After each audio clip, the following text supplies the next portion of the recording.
Welcome to the Strata. There's two of them following me. I know that for sure. Hand over the package and we'll let you go.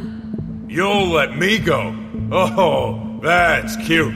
The first bullet hits me in the chest, sends me staggering back a step. The Strata. In a dystopian city, an aging courier is forced to go into business with an underworld gang lord in order to pay for the treatment that keeps him alive. Check out The Strata anywhere you listen to podcasts. Mishki here, joining the GL world to pitch my new podcast, which now comes out twice a week, Wednesdays and Fridays. The show features an extraordinary array of exotic circus performers, forgotten Hollywood starlets, reclusive Fortune 500 CEOs, professional taxidermists.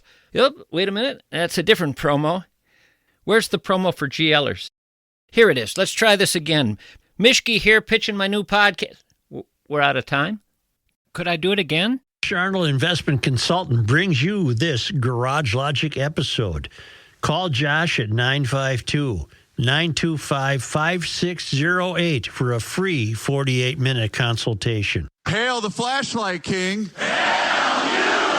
And now, from the mayor's office above the boathouse on the east shore of Spoon Lake, it's Garage Logic with Chris Reavers manning Technology Corner, Kenny Olson from the Krabby Coffee Shop, John Haidt in the newsroom, and of course, the Rookie.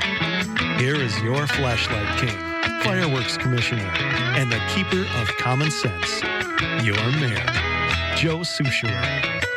Hey, GLers, it's Reavers here in the Garage Logic podcast studios with a best of Garage Logic. And you know, when I was thinking about what to play today, it dawned on me. And I can't believe it's been 5 years, almost 5 years tomorrow to be exact, the 5-year anniversary of the great man, Sid Hartman, passing away. And in my opinion, and I guess I'm biased because I love Joe and Pat, although don't tell them that, I think this was one of the best podcast episodes we did because it was Joe and Pat doing what they do best, storytelling, and, you know, rubbing a little bit to the great man. But I really enjoyed this show that they did. I believe it was 2 days after Sid had passed away because it was that Monday morning. So anyway, I hope you also enjoy it. Here is the best of Garage Logic and a tribute to the great man, Sid Hartman.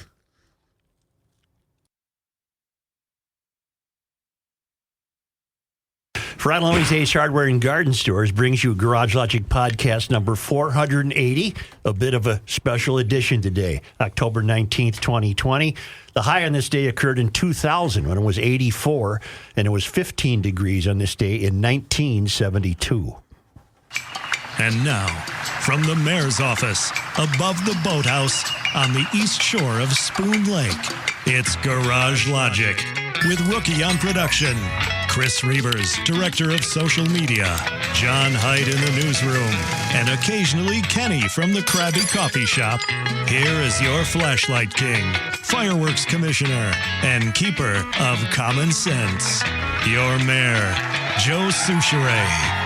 I don't know where to begin, Patrick, except the music story is absolutely true. Yes, well, the first day you met him, you have to tell that story, yes. Got hired at the Star Tribune. I think it was just the Tribune then. Yes, it was the morning and Tribune. And I had absolutely zero interest in being a sports writer. Mm-hmm. But I was counseled by people who said, you got to get your foot in the door, because once you're in a newspaper, there's a lot of horizontal movement as opposed to vertical movement. So I took the sports job thinking, well, it'll just be a matter of time before I can, you know, cover dead bodies floating down the river and City Hall stuff. And because it was at the time of Watergate. And everybody my age wanted to be the next you were a Woodward good and hardcore Democrat right back then, yes. But I wasn't making any money yet. yeah, because I didn't have anything.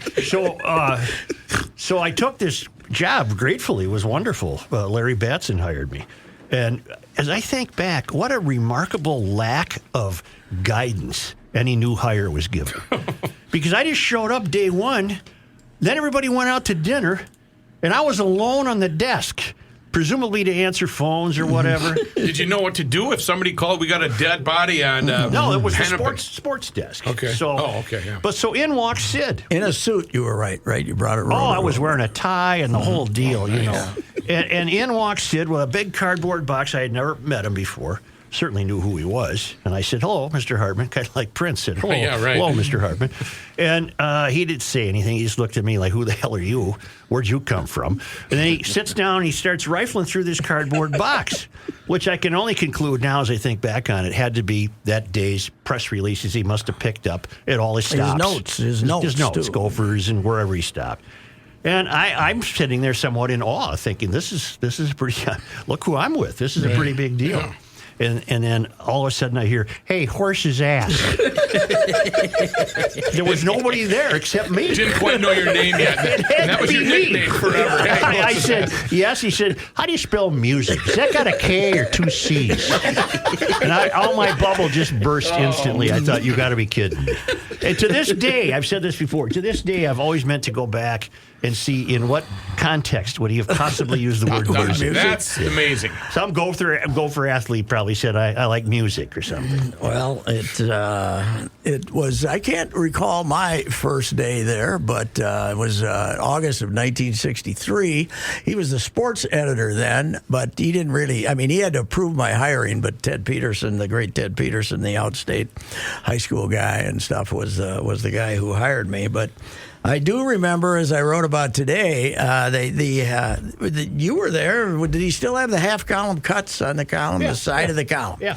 There were 6 of them, and these were supposed to be people in the column that would then cause more readers to look to see what Max Winter said today. Right. And you would be, he'd give you his list. And then you were supposed to go back and go through the files and get those little engravings. And if there wasn't the engravings, then you'd go find a photo of the guy, and so they could make a new engraving of it. And it was you always feared that day when you had to come back and say, we don't have 2 of these guys, Sid. We don't have because then you would be, I used to say, Sid, we don't have one, but I brought Max Winter. I figured he'll be in there someplace, and when I got comfortable enough to be a smartass. But I remember the first time that I had to inform him we didn't have this. I know it's back there. Go back there and look. It's back there, you dumbhead. And, it was... And my newspaper career almost ended about my 4th day when I couldn't find a half-column cut. He was, I think he was more out there then. He was really, he was a little ornery back then. But of course, the legendary stories are more humorous than we have the great laugh. Have you ever met a more driven human being? No, there isn't one. It's easy to say that, but. No. And Chad today to me said that, when he got into the media business and followed the old man in there, he found out that Sid was the most competitive human being on the planet. Right. Competitive in almost a deranged way. Well, he didn't like other people on his newspaper getting stories. No, when I covered the Vikings, he was my worst enemy. Don't talk to him. Because I got him. You leave him alone. Yeah, right. I said, what the hell am I supposed to do? He scored the game-winning touchdown. Or he's our beat, he's our beat guy. Don't give anything to him. Give it all to me. Right. He would tell you. Well, John Rowe tells the great story about John is fresh on the beat of the Twins. First game, Chicago. I'd have to look it up, but they win like 10 or 12 to nothing. And Brant Allier is playing his first game for the Twins as a left fielder. And he sets a club record with 7 RBIs, or 7 or 8 RBIs. And Sid's down there with him in Comiskey Park and says, I got Allier. Stay away from Allier. Stay away from Allier. Stay away from the angle that a guy played his first game who was kind of an obscure character, just set a team record for RBIs. Don't do that. I need that one. Let me go back to the driven part. Yes. Because with this fellow, there's no cliches involved here. Mm-hmm. You correct me if I'm wrong. I think he was driven to be important. I think he was driven to be loved. Yes, loved is a key word there. All right, he was driven to be loved. I don't know his upbringing as well as you do, But I take it some love might have been absent. No, Mom was the number all one right. person in his life. Dad was a drinker and not an earner. Right. I don't think Dad wasn't an evil beater or anything. He just was a not presence. And if he got a $5 paycheck, he came home with 14 cents, because he drank it up. So, but Sid's drive was a drive to be able to say, I'm a friend of Bud Grant, for example. He relished being important. Steinbrenner. Acceptance. Yeah. Acceptance. And I've talked about this today. He saw these guys like Bobby Knight and the despicable Billy Martin and George Steinbrenner, who was an interesting character. He saw their unpopularity with most people as an opportunity to become their buddies. Right. And he did it. I mean, he saw this as an opportunity. And, Joe, he launched our radio careers. Yes, he did. Because when we came back on Monday Night Sports Talk in '83, 20 minutes of every 2-hour show was devoted to making fun of Sid. And then callers would come in and make fun of Sid, and then you had our Sid. Our Sid. We had dueling impersonators of Sid. And we created the Sid rules. Yeah, well, yes, we did, which started at 10, and ththose weren't enough. It ended up being 15. And I don't know where the list... I wish I still had that sheet It's somewhere. around someplace, but set up the loss. Provide the ray of hope was one rule. Straddle the fence until you see which way the wind's blowing. Right. Who gets the blame? Who gets the blame? Another one. We blame the officials. Blame the officials. Blame the negative geniuses in the media, and never blame the team. I mean, kind of a version of that. He is. I actually talked to Doogie earlier, and it struck me. He's the only guy who ever used the word geniuses as an insult. Right. When he called you genius, he didn't mean it. If you were a genius, you were a complete jerk. Right. Nice going, genius. Thanks. Yeah. No, I don't mean it that way. You're a genius. Well, isn't the creation of Dark Star also a deal? You guys did it, but wasn't it also a swipe at Sid because Dark had some breaking news? The whole thing was Dark calls us one Monday night, right? It was a Monday night. I think he called us. Dark had been drinking at the George Chappell. As George Chappell, he had been drinking at the bar at the Lafayette Club with Mike Lynn's brother, Robert. And Mike Lynn's brother, Robert, told him that Bud was quitting again, the second time in '85. And so Dark calls us on Monday night, this guy, and I think he identified himself as Dark Star because he was his favorite horse, which is some BS story he told. But he said, Bud's quitting again. He's going to resign again when the season's over. So Kenny, rather than write it off as a crackpot, we went, well, there it is, ladies and gentlemen. You heard it here. You're hearing it here first. We got right now. We got a new scoop master in town. It's all over for Sid. We got Dark Star, and lo and behold, it turned out to be correct. And Suits wrote a column in the St. Paul paper basically saying there's a new man in town that's breaking news. And it was all intended to agitate Sid. Oh, absolutely. Because here you guys were thinking it's another football general that called in or whatever. But he loved that. He loved what he did to the exclusion of knowing how to do absolutely nothing else. Well, I can't fault him for that. Who had the story today about if you were riding with him and there was a pack of Frank Sinatra CDs? Joe Swanson, Tommy Swanson's son, is in the caddy with him, and there's a CD still in the cellophane of Sinatra. And Joe says, who's this, basically? And the greatest singer ever. I love him. And he says, well, let's play it. And Sid said, Well, I don't know where to put it. I don't know where to put it. And this caddy counselor, and he says, "Oh, well, I know where that is." He says, "Well, I can't get it out of the package." Right. He gave me a ride home one night. And first he had to go to some of the apartments he owned. Yes. To check on something. Yes. By the way, first class operation, him and Al Ruben, probably because of Al, but first class. But we landed after a Vikings game or something, and he was going to give me a ride. I don't know whether it was to home or wherever my car was. I don't know, but I got in the Cadillac with him. But first he had to check on some apartments on Cedar across from the old Met Stadium. Yeah, well, he owned the ones out in the center. Yeah. Mock was one of his tenants, And so he goes in. It's a winter. He leaves the car running, and I note that it's on WCCO. Mm-hmm. Full. It's a nice new Cadillac.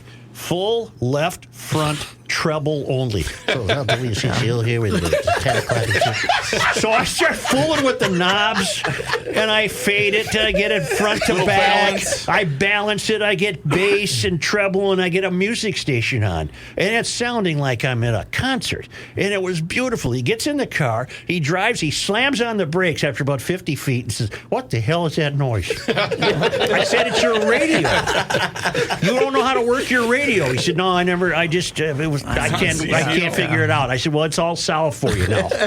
Don't touch it. Don't touch it. Don't touch it." Mike Max had a really good send off last night at CCO. He was live, or he was from Murray's, and he was talking about Sid was the ultimate competitor. It was a nice tribute, just saying he outworked everybody, and he just he had a column in the paper yesterday.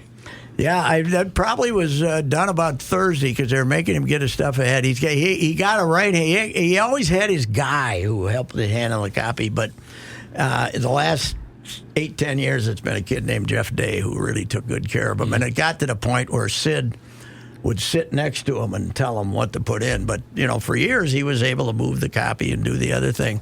But at the end, he never left the house during the pandemic. He was basically in there for 5 months. But at the end, they had a screen where he could see telephone conversations because he couldn't hear anything, but his eyes were still good, and he could read what was going on, and he could read, and to ask his next question. Now the guy on the other end trying to understand what he said was more of a problem, but Jeff helped him a lot. Sorry, Pat. Did you see Kevin Seifert's tweet about what Chad Hartman said about COVID? Did you guys happen to see that? I did. He did. Sid did not die from COVID, but Chad, I think, had a great point that COVID really reduced his life. That comes from me. Was that you? He gave me the quote. Oh, I'm sorry. Chad gave me the quote last night. Gotcha. That he said COVID, took all his zest for living away. Wow. Reavers, why don't you tell us who we have on today?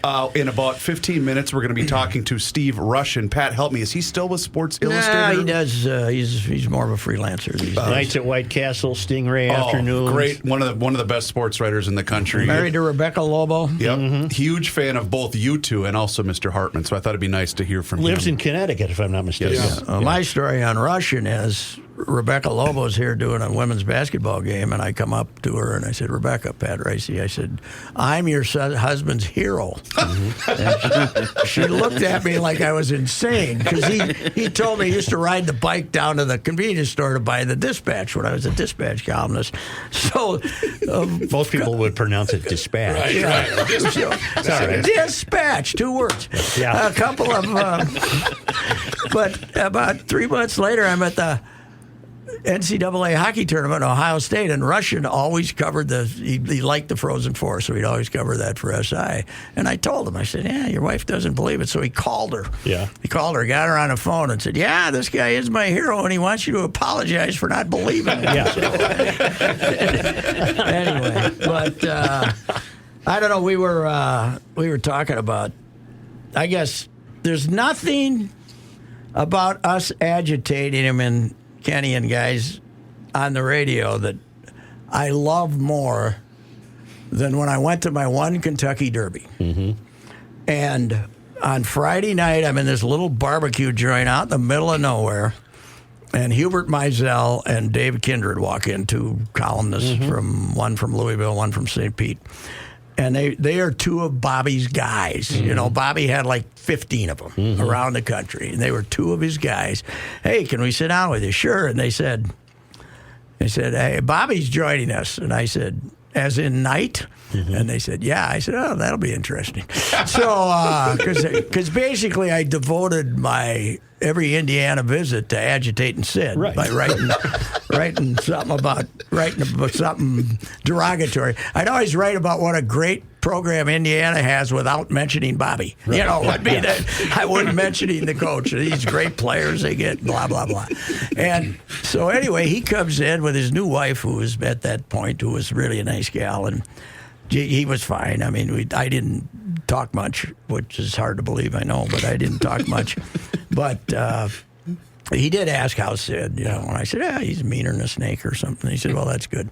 Yeah. But the next morning, remember, I come on at Saturday morning, I'm doing 10, and I said, Joe, you know, this tradition I have when I go to the Derby, I always have dinner with Bobby on the Friday night, and we eat barbecue together and blah, blah, blah. You know, it was really nice. Yeah. It was my first and only Derby, but I said, you know, Sid didn't That's know your tradition. Yeah, we always have barbecue. We got this little joint out in the country. We really like to share our barbecue together, knowing that he's probably not listening, but knowing that somebody will tell him. Right. And then I went on, and then Sid Suit says, well, did he mention Sid? And I said, no, he didn't. I said, I really think that whole thing that Sid has built up is overrated as a relationship. Fading. The next day on Sunday, I get reports he comes on. Yep. Starts his show ranting about Ricey doesn't even know Bobby Knight. Right. And nobody knows what the hell he's talking about. Right. You know, unless you were listening Saturday morning and then listening again Sunday, you had no idea. He was the easiest guy to needle. But that was just an arrow out of the quiver and bullseye. Bullseye. But he was the easiest guy to needle of all time because his impulse was always to react and not think. You know. Well, that was evident on his on Sunday morning show when somebody would rip, and then he'd go right after that guy. Yeah. Well, when they were halfway through, sometimes they were asking a positive question, but you know, it was unbelievable.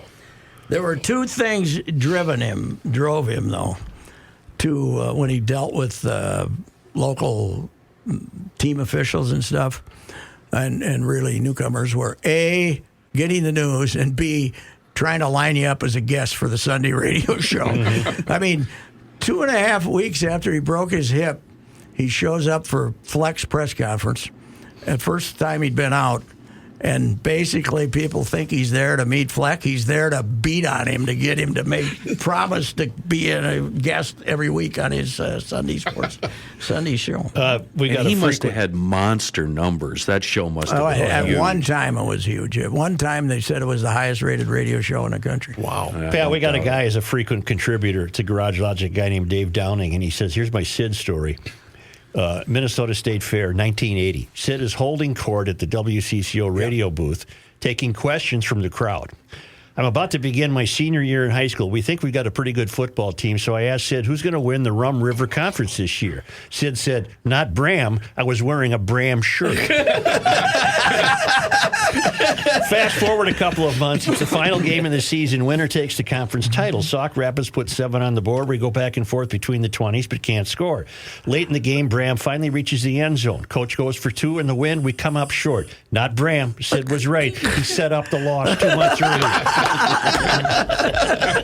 Now think about this. That was 40 years ago. 40 years. Sid was already 60. If someone had told me that in 40 years I'd be sharing this story on something called a podcast because Sid had just died, I wouldn't have believed him. That would have been unbelievable, as suggesting that in 2020 the Vikings still wouldn't have won a Super Bowl. Sid loved his Vikings, but I think they finally did him in, and he died of a broken heart. Loved the Gophers more than I think he did Vikings too. But that the crowd that he would draw at the fair was always the biggest thing.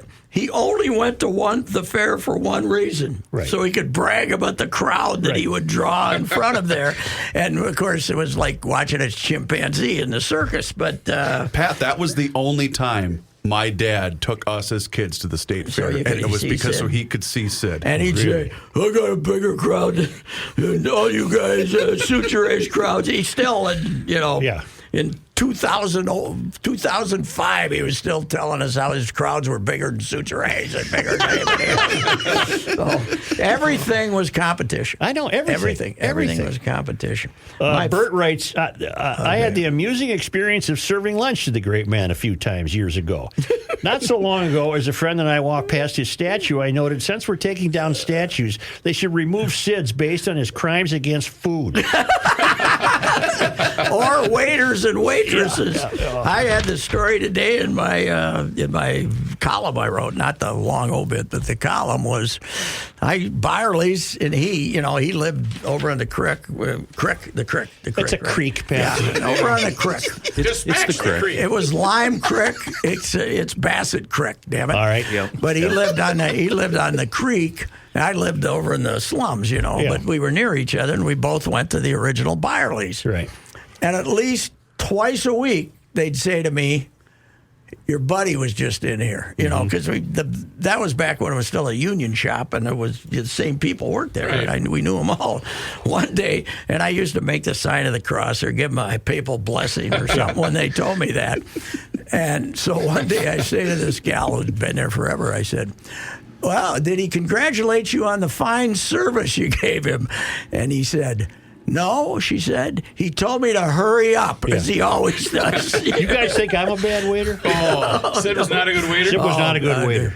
No, he was not unbelievable. a good waiter. And he never got a check in his life where he didn't look at it and scowl and say, take the Lord's name in vain, even though he wasn't a big believer in the Lord. Right. But, and complain about it. He could go to Murray's and get a check for $8 for a steak and be upset. Well, you had the greeter wrote about it today, but your quote, speaking of food, and Sir Sidney with the dressing. Well, there used to be a weekly Vikings press luncheon. And I now will say that the reason he ate the dressing was he was in a hurry. Yeah. So Green Goddess, probably. Huh? No, it was Thousand Island. And he took the cup of Thousand Island soup. I said, Sid, that's dressing. Oh, that's pretty good. And he ate the whole, it was Vichyssoise. He ate the whole damn cup of Thousand Island dressing. My favorite, food meant nothing to him. Food meant nothing to him. I can't say the exact words, but my favorite all time, and I've told you this many times, it's at a Super Bowl in Miami. And it was Dirty Jim Hawkins and and I can't remember who else. But we decided, we're in the lobby, we don't know where we're going to have dinner, but we decided, let's not let Sid find us. But he did. And he said, where are you guys going to dinner? And we said, we don't know. Mm-hmm. And he said, well, I'll go with you. How did he find you? Weren't you hiding behind beams? Yeah, we were hiding behind the pillars, but he found us. Ferns. But he gets in that, and it turns out it was wonderful that he came, because he gets in the cab, he gets in the front seat, we're in the back, and he says, Joe Stone Crab. That would have been the original. Yes. Well, he knew those guys. Yeah. We were getting in. I said, Sid. He had the ethnic advantage with those fellas. I said, Sid, we can't get in Joe Stone Crab on a Super Bowl night, a Super Bowl week. He goes, don't worry about it. We'll get in. And we were marched right to a bleeping table when we got there. Any event. What'd you have? Crap. We're driving down, I think it's Collins Avenue. And we're southbound. Because you got to go to the end of the beach to get to Joe Stone Crab, the original one, not the modern new one now. And he keeps looking between the hotels at the ocean. He keeps doing it. And I tell the guys in the back, you're going to hear something here. Because I've seen the signs. He's a geological expert. You're going to hear something here, and you're going to remember it the rest of your life. He looks again. Finally, he turns around. He says, I'll tell you something right now. These hotels would really be screwed without that ocean. These guys are giving me the high five, and they're going crazy. Quiver right into the bullseye. So in 1991, I'm at the World Series. I got the auxiliary press seat in Atlanta, and I hadn't seen Jim Hawkins since. It probably was 15 years. Mm-hmm. He taps me on the shoulder. He says, Sush, you see that field out there? These players would really be screwed without that field. I said, I told you you'd remember that the rest of your life. Oh, man. We, Dennis Bracken basically devoted his time at the paper to agitating Sid, coming up with pranks. And the greatest ever, I've told this one many times, but we'd signed a 6-year guild contract, so there wasn't much to do. So they decided that we were going to move the parking spots, right? Yep. We'll move the parking spots around in the main lot there. The idea being that women who worked the night shift would get the good spots, which seemed like a good idea at the time. Chivalry is not dead. Yeah. Well, Sid would just basically park in the crosswalk in front of the little entryway there across, and take up handicap spots and everything else, and we knew that Sid certainly had not filled out the paperwork required to get your new spot. So Bracken got on the ATEX machine and sent him a message from Vic, who was the head of the parking services, just some made-up guy, telling him that because he hadn't filled out his paperwork, they no longer had a spot reserved for him. But they did find a spot for him at the printing place down on Plymouth Avenue there, down on the and he shouldn't worry because the shuttles ran every half hour. Right. So we had that sitting there. So we're both in. We both made sure we were there when he arrived, and he'd go on the ATEX machine and see what messages he had. And the next thing, he's in there 3 minutes, and he comes bolting out of the office, takes a right, takes another right, heading, hauling ass down to Parkinson, the publisher's office, to get this straightened out. And Bracken's chasing him down the hallways. Sid, stop, Sid. Stop, Sid. Stop, Sid. Sid, it's a joke. Huh? Say, why don't we take a time out and be joined by Steve Russian? Oh, that'll be great. All right. Football season is in full swing, and Underdog is the best place to get in on all the action. Playing on Underdog is easy. Just pick whether your favorite players will go higher or lower on stats, whether it's rushing yards, receptions, touchdowns. Get your picks right, and you could win up to 5,000 times your cash. This week, I'm looking at the Packers game and picking my favorite back, Josh Jacobs, to go higher on rushing yards, and for Micah Parsons to go higher for sacks. It's so easy.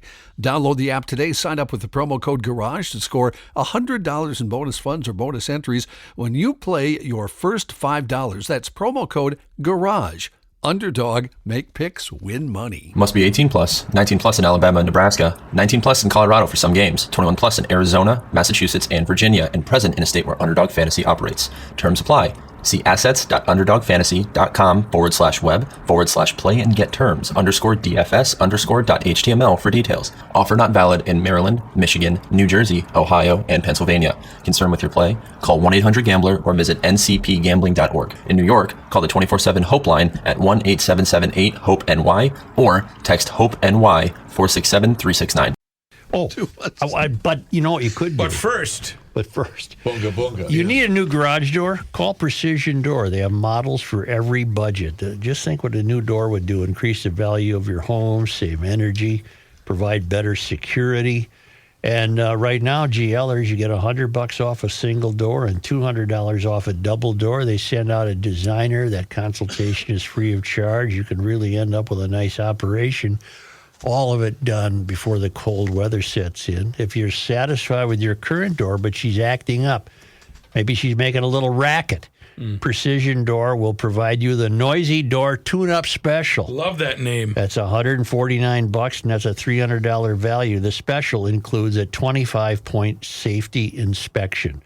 Book online at precisiondoormn.com or call 612-263-6985 to schedule your free on-site new door estimate with Precision Door, or book a Noisy Door Tune-Up Special from Precision Door.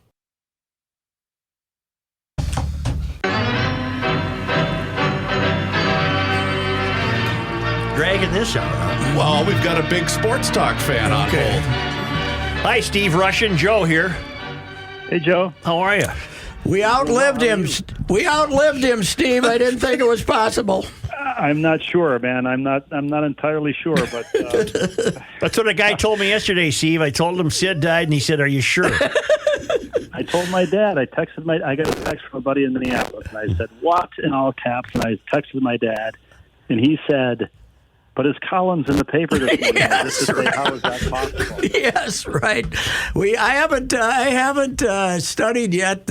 Found out the genesis of how that column got in, but he probably produced it along with his right hand man Jeff Day on Thursday and had her in there Sunday. It's an incredible thing. Steve, you've traveled the world and certainly the country, and I don't think that.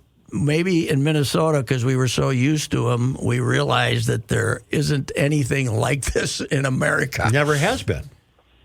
Never has been, never will be. If he lived to 110, there would have been a column on this last day. I have no doubt about that. Mm-hmm. I think of 5 years ago being on Coronado Island in San Diego with Rod Carew, who needed a heart transplant. I was in tears talking to him. He was in tears. And very quickly, what did we have in common? I grew up in Bloomington. We started talking about Sid, and he started talking about, seeing Sid at the Lincoln Dell in the 70s. And Patrick, I think you had breakfast Carew at the Lincoln Dell. And conversations always came back to, Sid. And I should say, conversations with Sid often came back to Sid as well. Yes. He brought me to breakfast at the Decathlon Club in my hometown in Bloomington in like 1991, I think it was.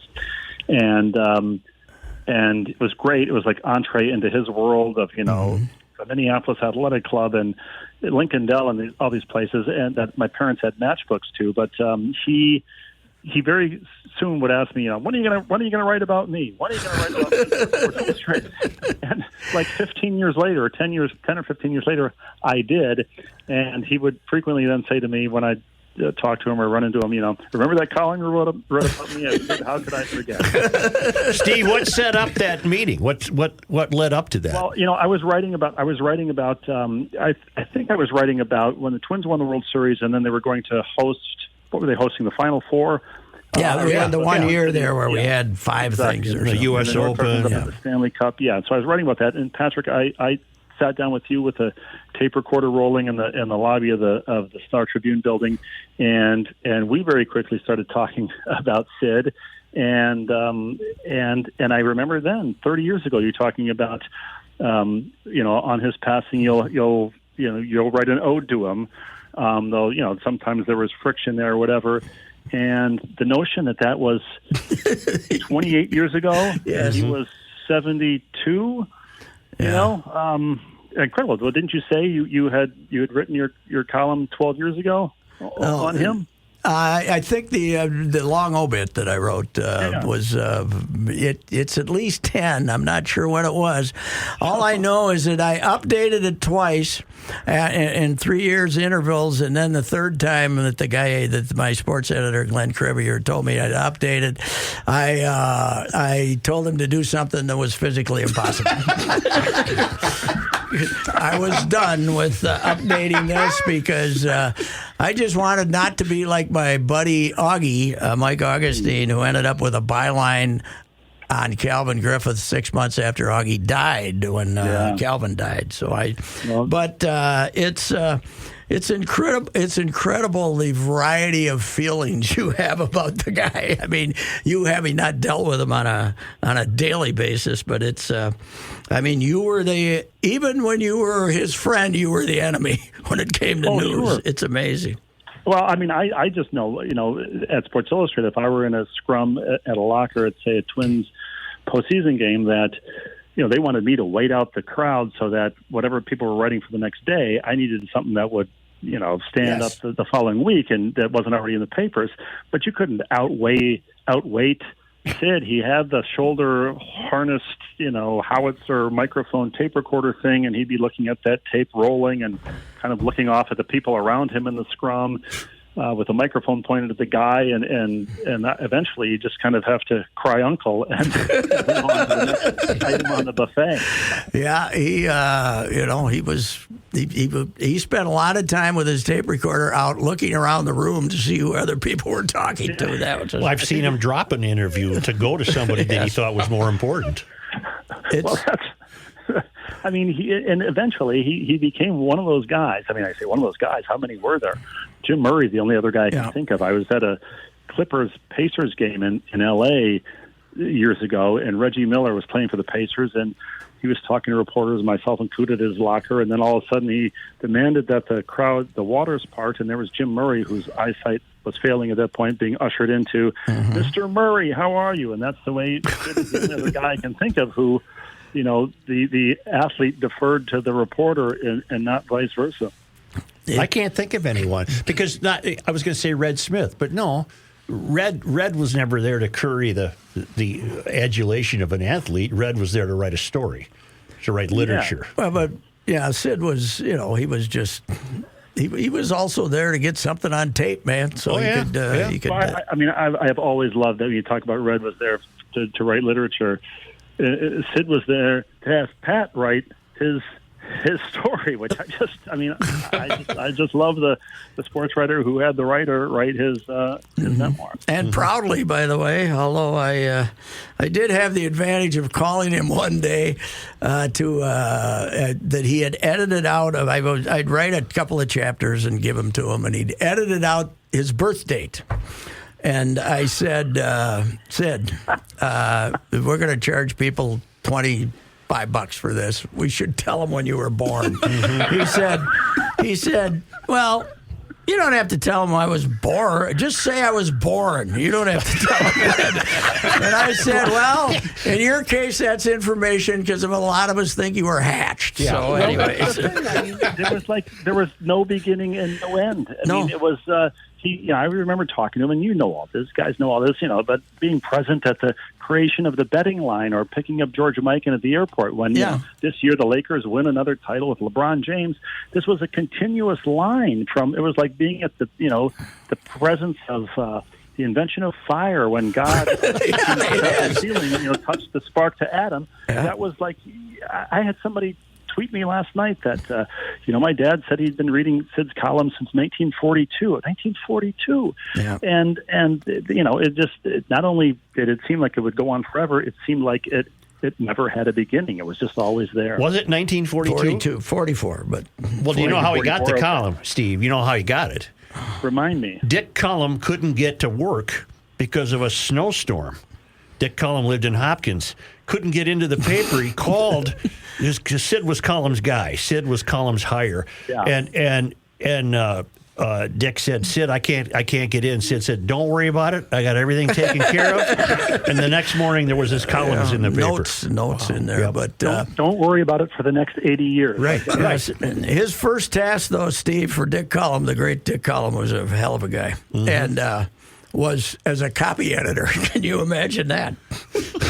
No. With that 10th grade dropout from North High School, reading the copy. That he couldn't spell music, for God's sake.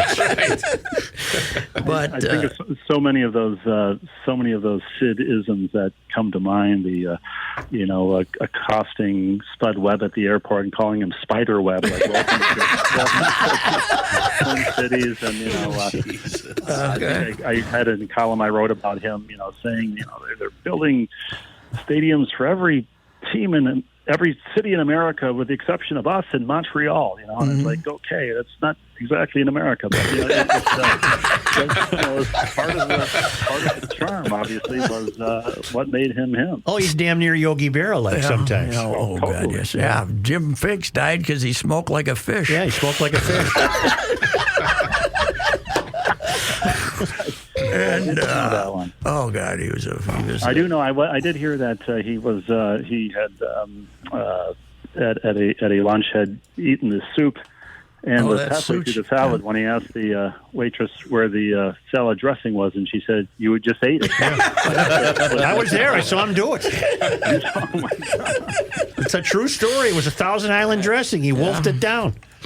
Well, between his having me for breakfast at the Decathlon and the several Murray's gift cards I got over the years from him, including last year that I would send to my brother in Minneapolis because there's not a Murray's outlet in Connecticut. And Carew talking about lunch at Lincoln Dell. It occurred to me, like, was there ever a non-working meal for Sid? Was there ever a non-working moment? And I'd hear him on the radio at 6 a.m. and see him on TV at 10:30 p.m. or whatever. It just seemed to me, from a largely outside perspective, that there were few waking moments that were not working moments. Well, I wrote today that to tell Sid to rest in peace is an insult. There was none. There was none in his life. He was always worried about what that conversation over there might be about. Steve is the author of Stingray Afternoons, Nights at White Castle. What are you working on right now? Anything we need to know about? Well, I'd like to get another book going, but I don't have anything coherent yet enough to even talk about. The pandemic has. People say it must be a great time to write, and I think if you have 4 kids who are still school age, who were home all spring, it was not a great time to write. But so I'm trying to get something going, but another sort of book in that vein. Mm-hmm. Steve, it's Rookie here. I want to say hello to you. I kind of kept my mouth shut while you guys were rolling. But he's not going to write about you, which is very rare for Can you write anything about me? No. I haven't seen you since you were a speaker at the Nativity Men's Sports Shirt Stag, which, of course, Joe and Pat are seasoned veterans of that event as well. But you told one of the best stories, my favorite stories of all time. Will you tell the Alan Page story, please? Well, I mean, it's when I was 8 years old, one of my classmates at the other Nativity, as you guys call it, in Bloomington, his dad ran the airport Holiday Inn on 494, where the Vikings stayed before home games. And he invited me to a sleepover at that hotel on a Saturday night when the Vikings would be there before a home game. And I was a huge Alan Page. Alan Page was my favorite athlete as a kid. My mom sort of homemade me an '88 Vikings jersey. Because you could only get Tarkenton or Foreman jerseys in the store back then, and I wore my Alan Page jersey. I practiced a speech in the mirror. Please, Mr. Page, can I have your autograph? And when I got there, my friend's dad said, if you stand in the lobby here, the Vikings will sign as they come through. And he said, totally oblivious to my jersey. He said, except for Page, he doesn't sign autographs. Don't ask him. And so the Vikings came in. I was crushed. I got Nick Tingelhoff's autograph. I got a picture of that. I got all these autographs, and then Alan Page walks in like the pterodactyl wing collars, the suede jacket, big afro. I was just suddenly paralyzed with fear, and I couldn't even croak out my speech to him. He walked right past me, picked up his room key, and went to the stairwell to go up. And as he got to the stairwell, he kind of turned back. Something caught his eye. He looked at me, saw my '88 jersey, came back, grabbed the paper out of my hand, signed the autographs, handed it back to me. I stood there in a puddle of admiration and urine, and he disappeared. And then 30 years later, whatever, when he's a Supreme Court justice in St. Paul, I sent from SI to do a story for the sort of catching up with issue. And I tell him this story, and before I said, was there a time when you didn't sign autographs? He said, yeah, for many years I didn't believe in it. And I told him the story, and I could see him getting a little nervous. And when I got to the part where he signed my autograph, he was hugely relieved. And we've become friendly ever since. And to this day, that's probably my most, of all the people I've met, that moment as an 8-year-old with Alan Page was kind of the most awestruck that I ever was. But to this day, you still meet with him when you come into town. Yeah. I mean, I told him about that moth-eaten jersey that I wore forever as a kid until, like Jerry Seinfeld says about men in underwear, you wear it so you can blow away like dandelion spores.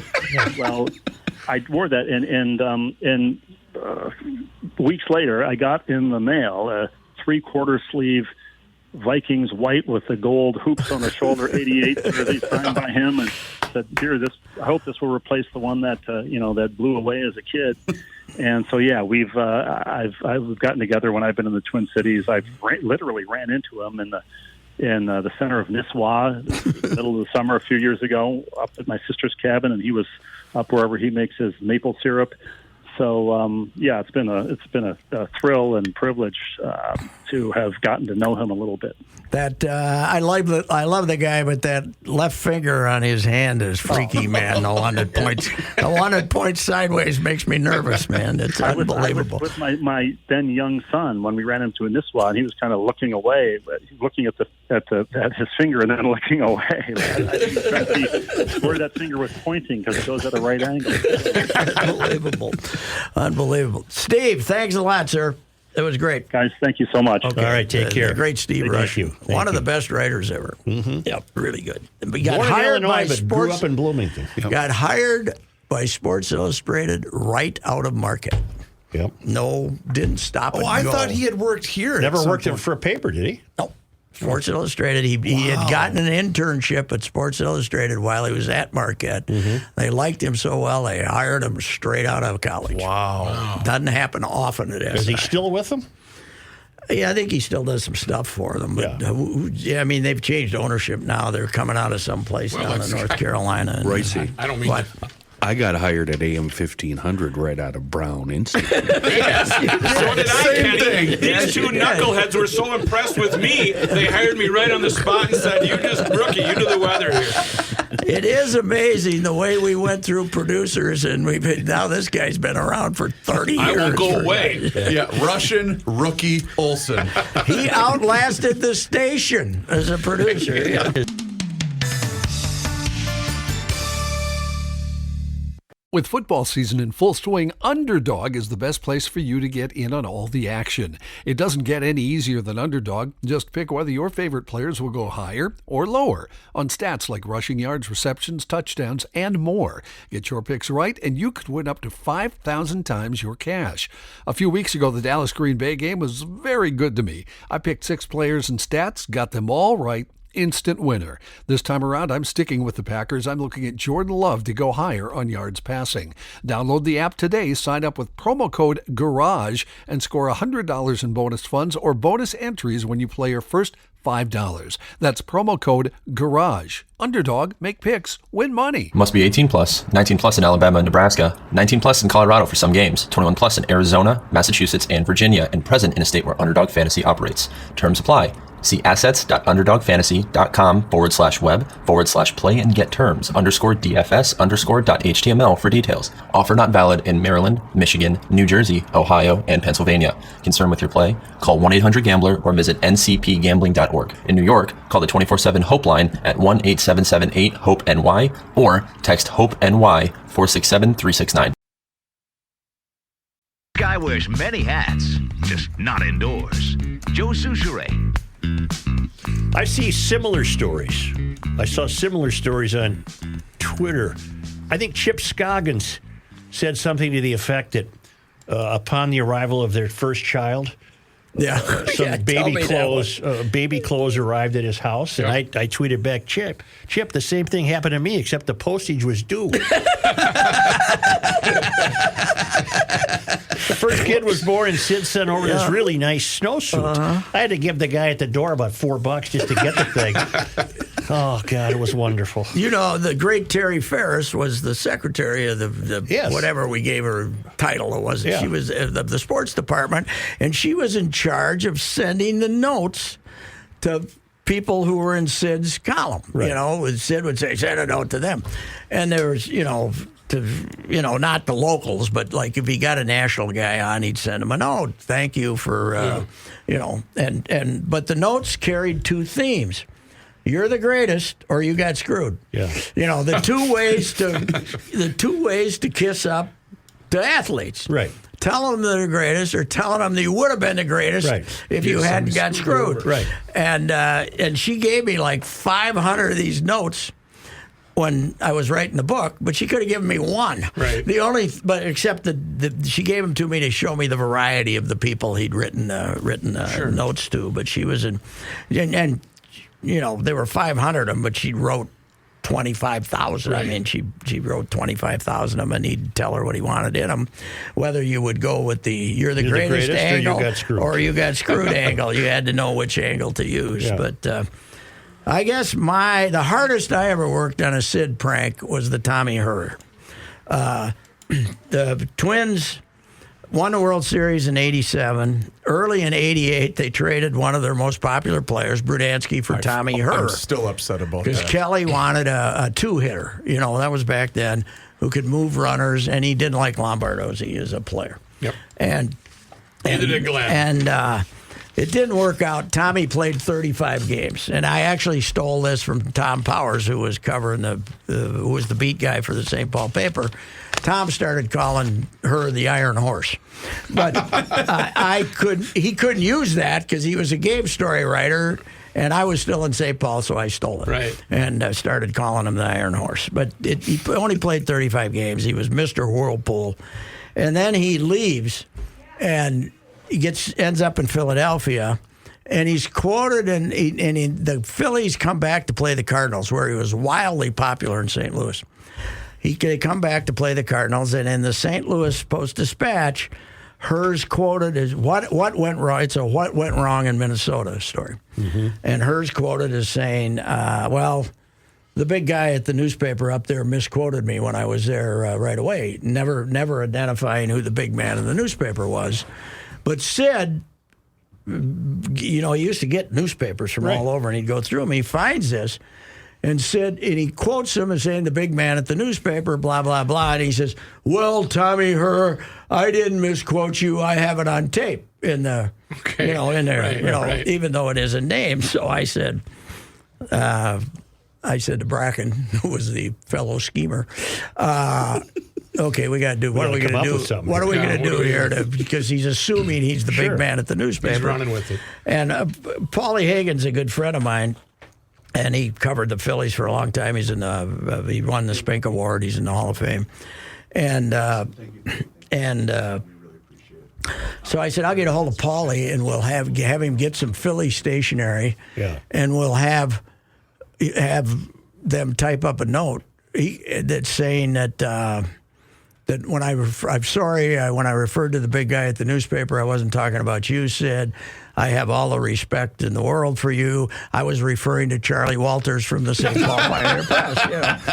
And not only did Hagen get it on Philly stationery in a Phillies envelope, but he got Tommy Herr to sign it. Oh, that's spectacular. That's wonderful. And we sent it to him.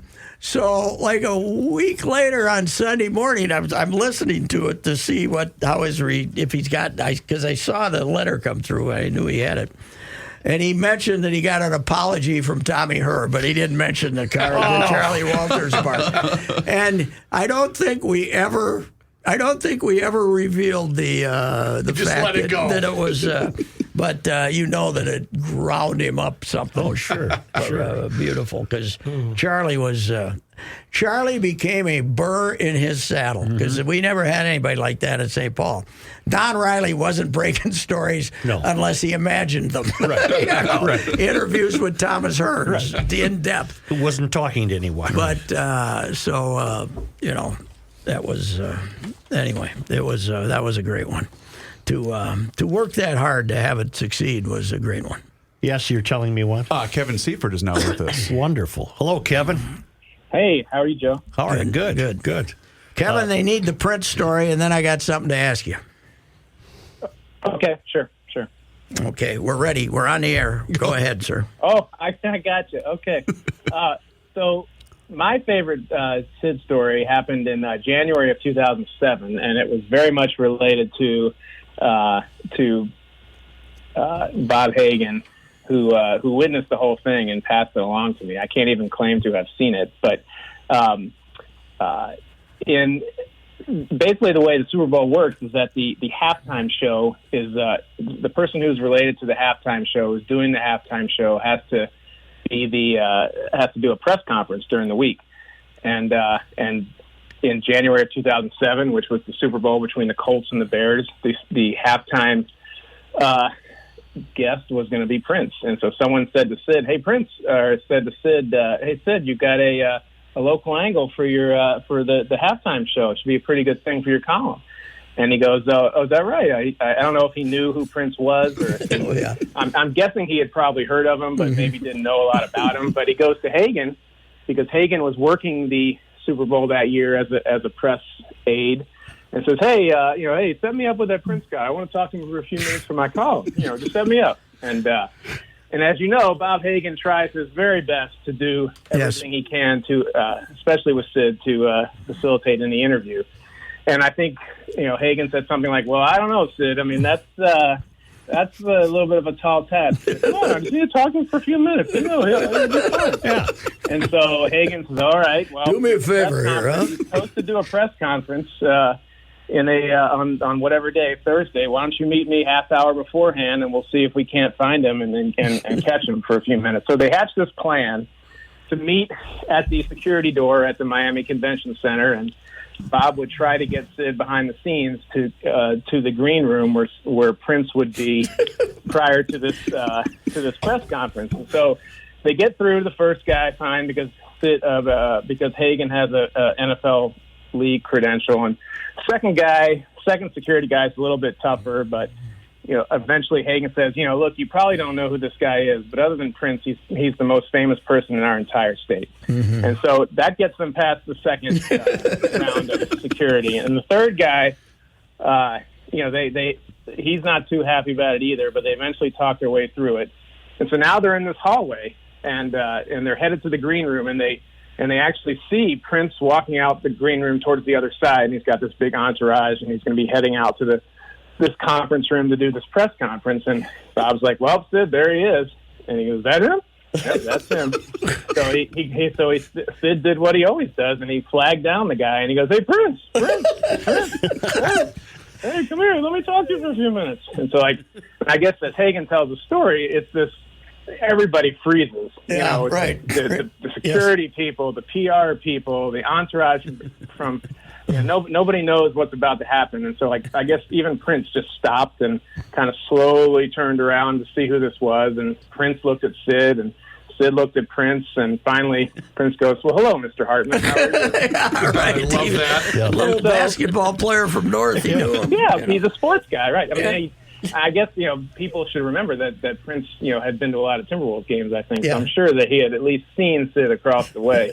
And so he walked over, and as Hagan recalled, they had this 3 or 4 minute conversations about Minnesota sports, and then Prince went out to do his press conference, and Sid kind of strutted around, and I don't even know if he had his tape recorder or not, but afterwards I said, I think Hagan told me about it, and I said to Sid, I said, that's the most unbelievable thing that's happened here. And he goes, oh, he's a nice guy, he's fine. I was like, no, wow. Sid, he would have been 80. Sid would have been 87. Yeah, right. Yeah. I said, Sid, there might, and so then you have to play to Sid's, the Sid's strength. Say, Sid, there might not even be there might not even be anyone on the planet who has had a 3 or 4 minute conversation with Prince recently in the past 20 years.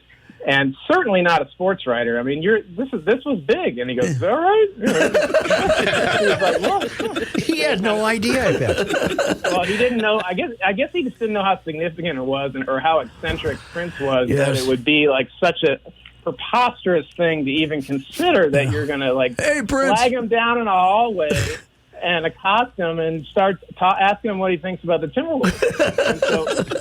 and so he kind of strutted off, and he had his head up high, and he knew he was Sid, and he had pulled off something that no one else would even conceive of trying to. Kevin, what was your thank you for that, by the way? What was your first year at the Star Tribune? 1999. 1999, and then Viking beat writer for how long then? Next year? So it would have been about 8.5 years through the 2007 season. So my question for guys who came in from the East Coast, and my question always is, and you ended up being extremely patient with him, taking the bullets, sitting next to him at Viking games, and answering the 411 questions he'd have while you were trying to write. But what was the period of adjustment and of marveling? Those of us who grew up in Minnesota were aware of them, but when you come in from the outside, what was? You must have said, "What is this?" Yeah, I think the period of adjustment was 8.5 years. I don't think I ever did. Like, whenever I thought that I had it under control and that I could, manage him as a colleague and as a, really a superior, as he told, one of the first things he ever told me is that he was effectively the sports editor of the paper, even though I think he hadn't had that title for 20 years or so. But so every time I thought I had it under control, something different or something completely unexpected and for him unprecedented came up that made me readjust my thinking in terms of my comfort level with him. But I suppose that was probably the case with most people. I can really relate to that. In my 12 years with him, you never, just like Kevin just said, you thought you might have it figured out, and then something would happen, and you were back to square one. It was just a weird guy to deal with that way. When he started, the first time you're in there and he starts screaming at the officials takes a little bit of an adjustment for a guy from, who had worked in Baltimore. Yeah, there was definitely no equivalent in D.C. or Baltimore. They take their journalism very seriously there, and I had gotten some pretty good heads up on that one. I think probably from you and certainly Jim Suhan and Kent Youngblood and some other people who had spent time around Sid to not quit the job the first time Sid tried to take out Ed Hockley or whatever, whoever the offending official at the time would be. Mm-hmm. But so I did have some advance warning on that one and general press box deportment. But there were plenty of other things that I never could have expected. And also the idea that you were a colleague, but that didn't mean you weren't a competitor. That takes a little while to get used to. That one, I was surprised. That one, I think maybe Suhan had mentioned that, and I think he wrote about that today. Yeah. But I just didn't think it would manifest in the ways that it did. But he 100%, wanted the people. I mean, as the Vikings beat writer, like, it's kind of my job to find out, what the news was and report it. And if you could get it first, that's even better. And so, the Pioneer Press was very competitive at the time with Sean Jensen and Bill Williamson and Don Banks, and we were all scrapping to get it. And then you finally realize that there's some times when someone doesn't call you back, or they tell you they don't know, and they clearly do, and you're thinking, what? And then it's in Sid's column, and then it kind of rings a bell. And so I guess in the end it was okay because our paper had it, but. There's not something I don't think any beat writer probably around the country ever had to manage, which was competing with people at your own place to report the news on your beat. So what's your psychoanalysis of him? What drove him? What drove him as an outsider? He just seemed like there was only one thing he liked to do, and that was to report sports, be around sports. I didn't sense he had any hobbies. I was shocked to see the other day, yesterday, Bud Grant talking about taking him hunting or something like that. My sense was that the only thing he liked to do was to be mixed up in the sports world, to have the news first, to be a player in the sports world.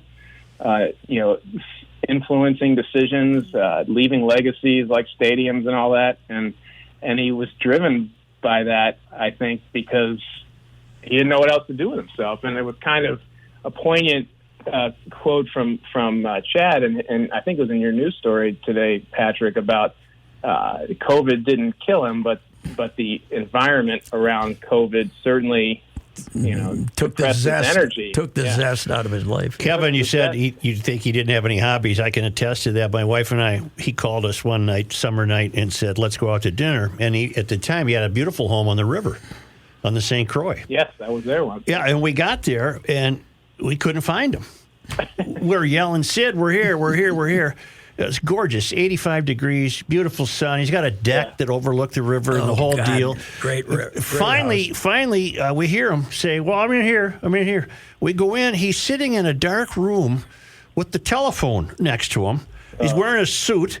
And he was waiting for a call from Bobby Knight. I thought you were going to say he was in that room that had 9 televisions and the old way, the way people used to mount televisions on the wall. With he looked like John Chancellor in there, looking at the national news. He could watch all the games at once, and I'm sure he probably did. Oh, yeah, he was. Such, didn't you tell the story about another time you found him out on the deck and he pulled out a lounging chair or something? Somebody told me that story. He had this big deck overlooking the St. Croix and he didn't have anything to sit on, so he pulled out a chair. I think on this occasion we pulled some chairs out. And he had a suit and tie on and he'd sit there, okay, they tell me to relax. I'm going to look at the river for 8 minutes and then I'm done, damn it. And I better see a goose or something else. I'm gone. I was really grateful, too, that on that occasion, his teeth didn't fly out when he was eating, because that's happened before when we were dining.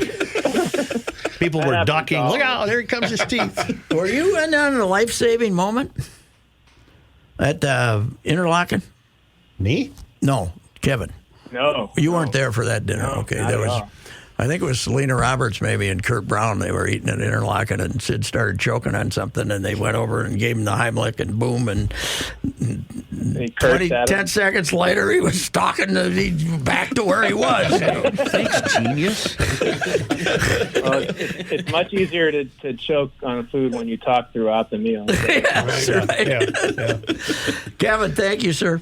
Thanks for having me, guys. See you, Kevin. All right. The great Kevin Seifert, really. Seifert, he's kind of stuck at ESPN with doing.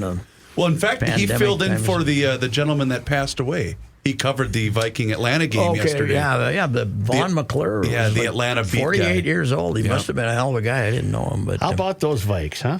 Oh, that was quite a performance. First half, and then I just went out and raked the yard and started a fire in the pit. It's just too bad there couldn't have been 60,000 in there greeting Kirk when he left the field at halftime. Right. Wow. I'm just glad as a season ticket holder that I don't have to worry about the secondary market for tickets the rest of the year. How would Sid have handled that loss? He would have found a glimmer of hope somewhere. Well, I told you the greatest prank ever was Bobby Hagan's prank. Which one?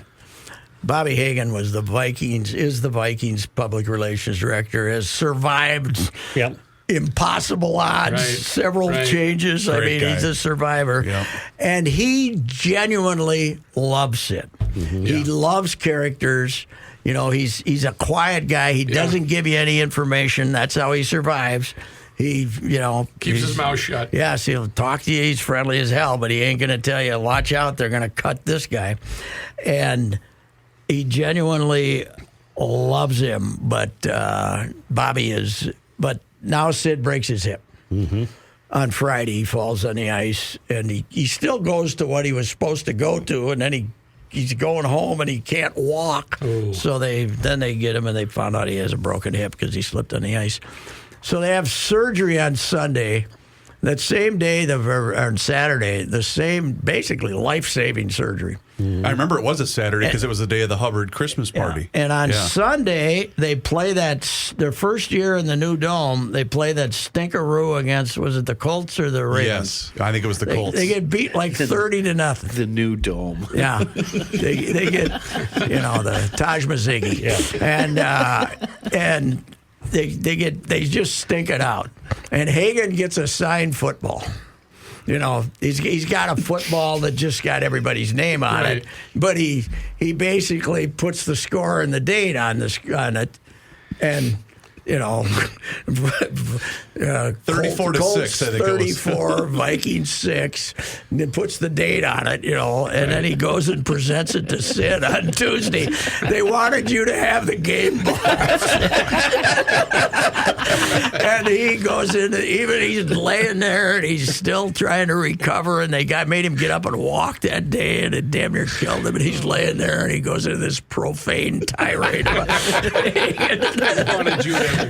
love that. I love that one. That Hagan knew that long term he would be like the fact that he did that to him. He loved to be needled if he was aware he was being needled. He just generally wasn't. Yeah. That he wasn't. Such. So you're the columnist, and you're the young columnist, and had a great relationship with him for 7 years probably, right? Well, things went south. But I'm trying to say is, you were the anti-dome guy. Right. When did you know that, all these threats that he's made through the years, I mean, I've had them, everybody, when did you know his threats to get rid of you were serious? When editors who had previously supported me began, like Republicans running away from Trump right now. Yeah, okay. They no longer would entertain anything by me. And then they began to criticize some of my columns, and I knew perfectly well that Sid was engineering this. There was just no doubt in my mind. 80? No, this has started in about... Was the dome already being built? Started about 81 or 82. So the dome was built, and you were still making fun of it. And you were against the dome, correct? Oh, God, yes. Virulently. Virulently. I proved to be right, didn't I? Thank you. Yeah. So I wasn't smart enough to save myself. I just let it go, and it ultimately became, okay, we're taking your column away. And Sid said, I tried to tell you. I said, you didn't try to tell me anything. You were behind it. Yes, right. You didn't try to tell me anything. But, I can't still help but have a soft spot for the guy. No. It worked out. My life worked out just fine. But as off, now I'm certain if we go back in older times, there were guys he ran out. But I think Jim Klobuchar left probably because he hated Sid. But... and came to St. Paul, and then he came back as a conquering hero a year later to the Star as a columnist. But well, I didn't leave because I hated him, because I never hated him. No. I don't hate anybody. I left because the editor called me in and said, your column's done. You can stay here, cover high school swimming if you want, stuff like that. And I said, no thanks. That was a pretty direct threat. We want to take a short time out? Let's do that. All right.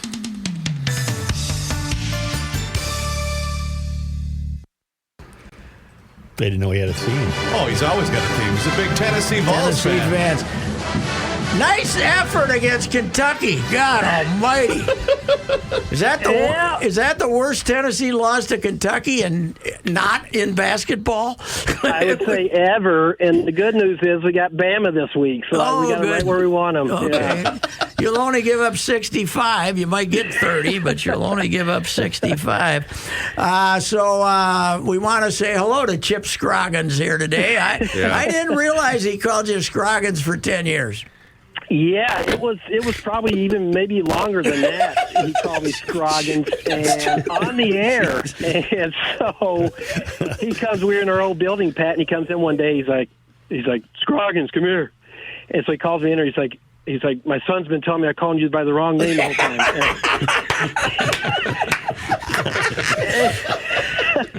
I was like, it's all right, Sid, whatever you would have called me. And, that's where the emphasis, after I said him straight, he said, no, it's Scoggins, that's fine. He's like, he told me I need to put an R in my name. So I think he was kidding, but I can't be for sure. Sid, you never know. He probably did want me to put an R in Well, there was a basketball player in town in the Twin Cities who was really good named Steve Scroggins, so he must have gotten that in his mind. And, it isn't as bad as Orville Burville, though. That was his. Burville. Yeah, he was Daryl Bevel. He had Orville Burville in print. Orville Burville. That was the worst. He got, I don't know who Burville was, but he must have remembered Orville Freeman or something like that. He'd been governor 40 years earlier or something. And in the press box, we never referred to Daryl Bevel as Daryl Bevel again after that. He was always Orville Burville. What a stupid play call by that Orville. Come on, Orville. Oh, God. So I asked, we had Seifert on, I asked him the same thing. When you come in from the outside and don't know what you're getting into, what's the period of adjustment to find out that you're going to be sitting next to a guy screaming at the officials and asking you 100 questions and stuff like that? Yeah, Pat, it's interesting. I came here in 2000, January. I didn't know Sid, never heard of him, to be honest with you. I was a young guy, and they told me, he's 80. We don't know how much longer he's going to work. But he said, and, you'll have to get to know him. And it took about a week. I mean, you go to one game with him, and you're like, holy cow, this is the no cheering in the press box and the screaming at the officials and just, as people said, just the force of nature that he was. It doesn't take long before you realize this guy is completely different than anything you've ever seen. Yeah, no cheering in the press box, but MFing the officials is allowed, right? Well, I always say, and I had the opportunity to be at every other team. There's nothing like Sid at a Gopher football game in a close game. I mean, he agonizes with every play, and it is loud. He can't hear, so he's screaming up there, and if a kicker misses a kick, he's swearing. It's just unbelievable.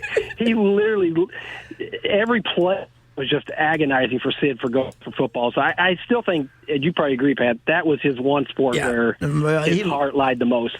He loved the Vikings because of Bernsey and Bud, but as far as all lifetime loyalty, it's Gopher football. And if you're a columnist that is critical of Gopher football, sometimes I didn't know which team Sid played for. So I can't tell you how many times he would scream at me for something I wrote about Gopher football.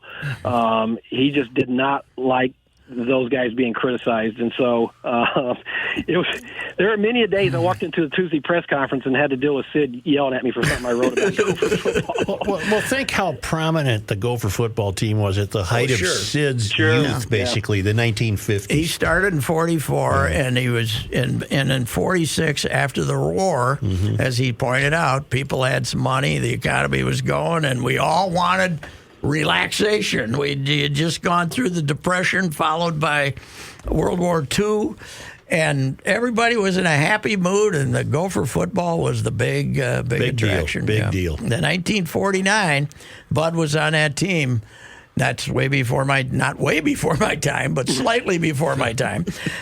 They were going to go to the Rose Bowl, and that was gigantic beyond belief. Yep. So that's what he grew up with. Yeah, and it's a shame.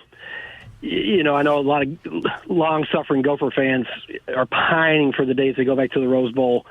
For Sid's sake, I wish they could have gone, and he would have seen that one more time in his life to be able to experience the Gophers going back to the Rose Bowl, knowing all the things that he lived through with that program. Yeah, it was.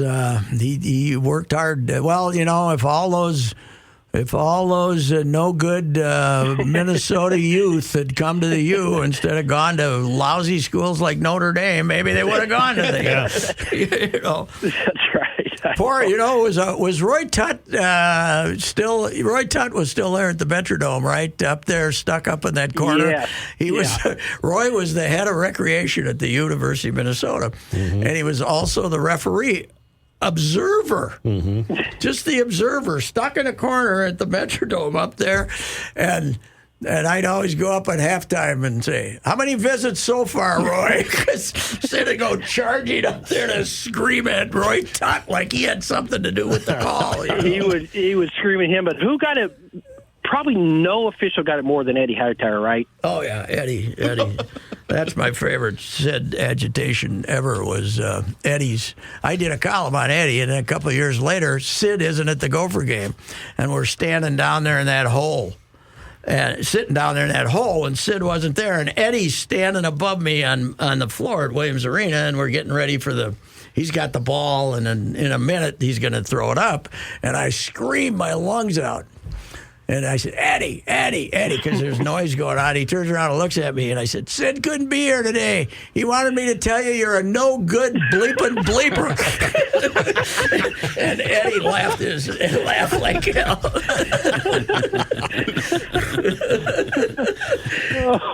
Oh, yeah, he was crazy at Gopher basketball because he could be down there in that hole, and they'd be standing on the side of the court in timeouts, and he'd be screaming at him. He'd be screaming at him, man. He would get into it the Timberwolves when he was right there too. I mean, if there's Timberwolves, he was close enough to. He never got teed up, right? I mean, I'm sure he's been threatened. I don't think he ever got teed up. No, I don't think he did. Well, Scroggins, what would happen if you started yelling at the officials that way? What would happen to you?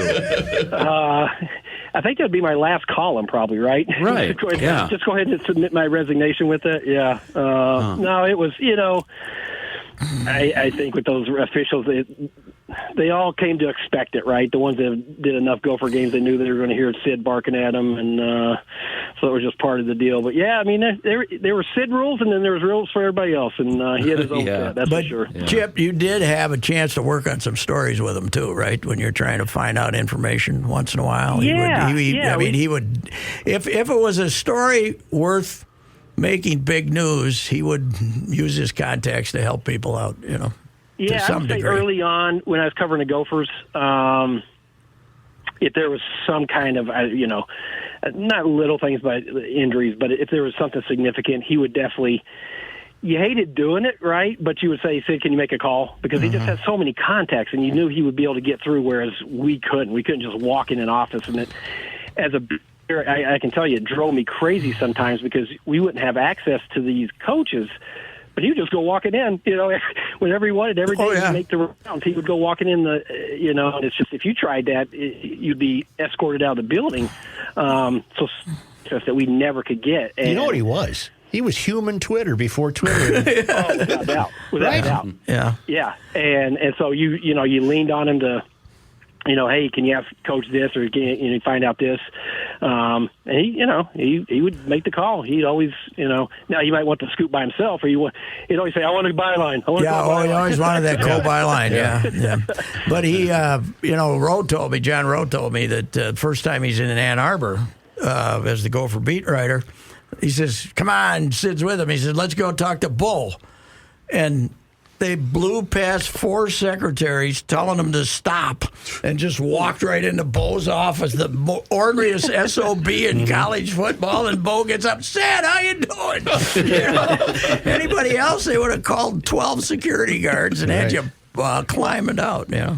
Well, I remember when Nebraska was coming into the conference, Pat, I did a story on the infamous loss to Nebraska, and I got Tom Osborne on the phone about that game, whatever the final score was, 1,000,000 or whatever it was that day. 84-13, baby. 84-13, and Tom Osborne said, and I still remember how bad Sid Hartman was.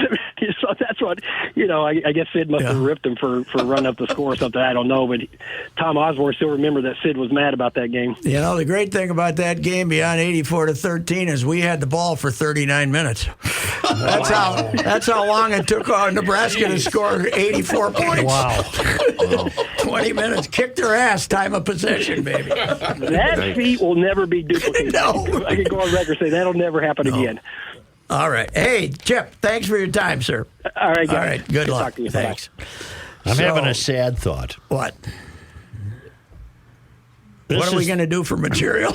Yeah, what do you got? No, this is the end of the newspapers were already dying, but this is it. This is the end of the last guy who made newspapers important. And today when I wrote the obit column, not the big long thing, I called and said, okay, I'm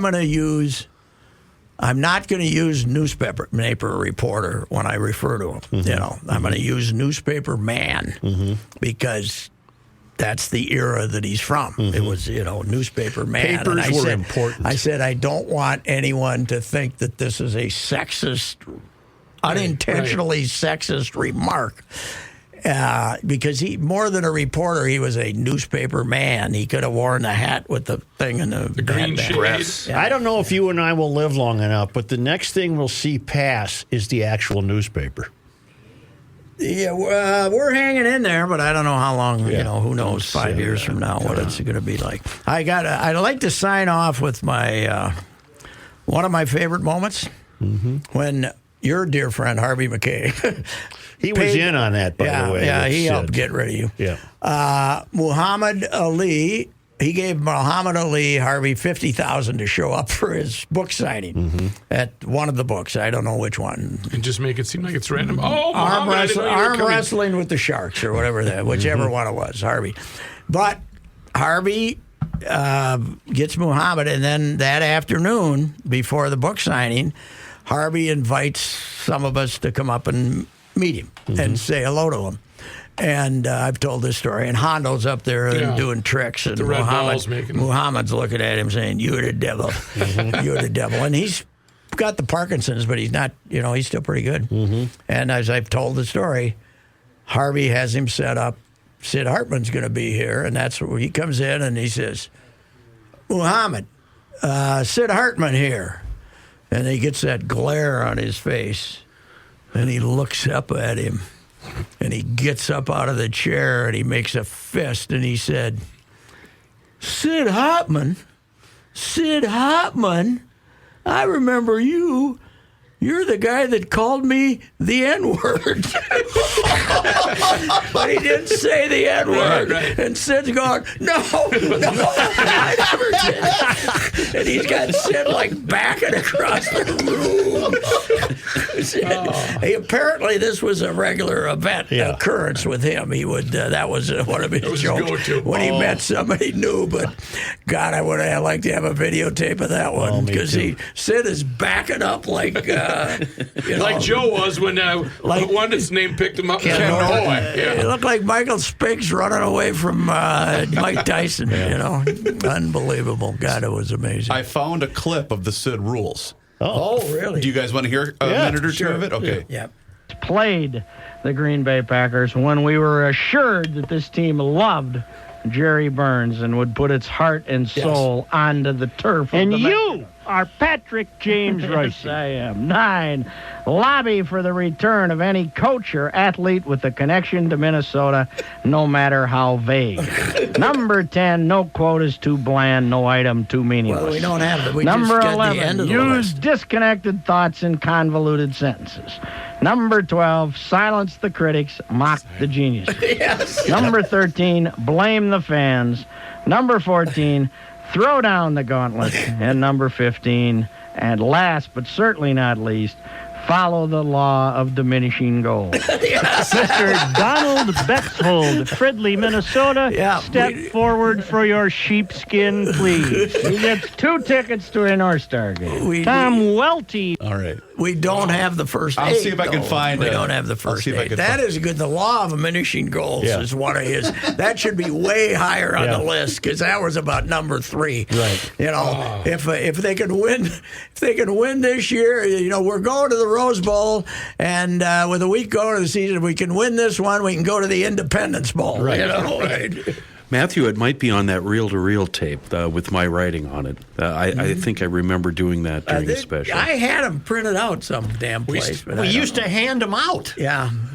I think I found it. Okay. All right. Let's All right. I've come up with what I consider to be the 15 basic three-star rules. These, I had to throw out the sports management course. We'll just have to have that covered under another rule. Monday night, prize distribution announced. Should I read the 15 three-star rules? And we're going to announce the prize distribution. These are not necessarily in order. We will later put them in order of importance. Okay, this is it. For Charles Hallman out there who started all this, not your Charlie Hallman, the other Charlie Hallman, who said he wanted an update version of the rules. Here they are. Here they are. Number 1, set up the loss. Yep. Number 2, straddle the fence. Set up the loss includes Ray of Hope. Set up the loss, Ray of Hope. Yes, okay. Let's start all over again. Number 1, set up the loss, provide a ray of hope. Number 2, straddle the fence. And the addendum to that is until you figure out which side's going to win. Number 3, blame the officials. Number 4, revise history. Number 5, you are not part of the media. Number 6, more tickets could have been sold than the capacity of the stadium. Number 7, always side with the favorites, never with the underdogs. Number 8, supply the proper emotional state. In other words, if a team does not seem despondent after a defeat and you feel they should be, you just say they were despondent. Number 9, claim any Minnesotan, lobby for the return of any former Twin, Viking, etc. Put all those together. Except that. Number 10, no quote is too bland to be included, no fact too minute. Number 11, use disconnected thoughts and convoluted sentences. We combined a couple there. That's Number fine. 12, silence the critics. Number 13, blame the fans.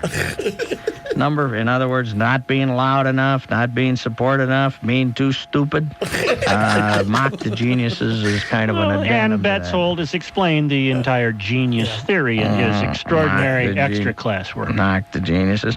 Number 14, throw down the gauntlet. The most recent example I can think of is when Jack Morris was about to sign with Toronto, and the gauntlet was tossed in front of Carl Pohlad and Andy McPhail, and they didn't They didn't accept it. Usually, the gauntlet, though, is laid down when you know that it will result in you looking good when it's picked up. And number 15, law of diminishing goals. A great example of this is the fact that this season started with the brimming optimism that the Vikings would become the first team to play a Super Bowl in their home stadium. And now a successful season will be defeating the Packers to go 9-7. That's the law of diminishing goals. These are the 15 three-star rules that we now have. There are additional, not quite as solid rules. There are certain things like the sports management course, but these are the rules that if you follow, you can write your own Sid column. And this, of course, will go into our official Sid rule file, which is Donald R. Betzold's big manila envelope here.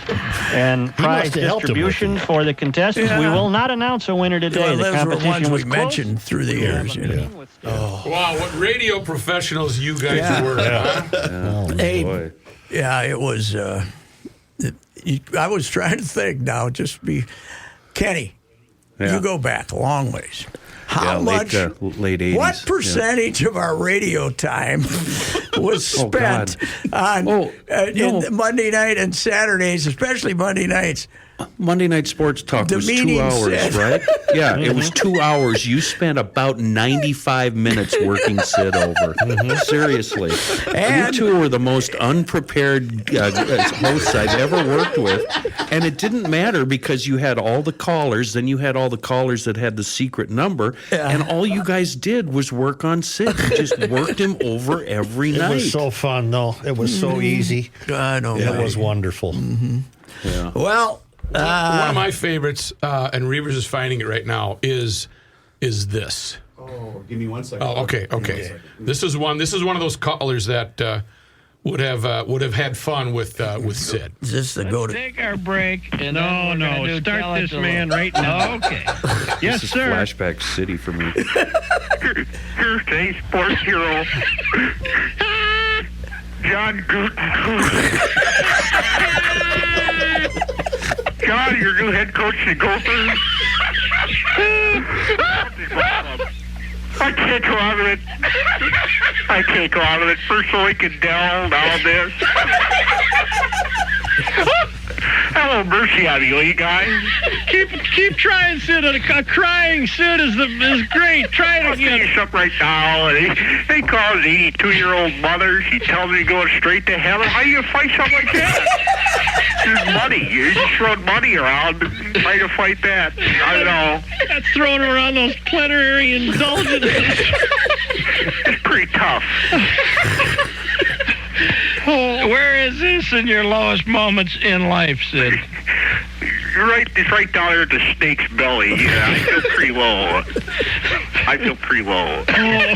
I know. I called Lou up on a telephone. You know what he says to me? You know what he says? What? He says, "It was good for me, Sid. Was it good for you?" South Bend, Indiana, South Bend, Indiana, South Bend, Indiana is the town that knew me when. How you doing, boys? I'm just pockets full of air, feeling like a millionaire. I'm happy as the day is long. Oh, Lou, I knew you'd check in with us one more time before you left. Well, you know, if I could become some sort of split personality, being an imposter, I might be able to stick around. That's true.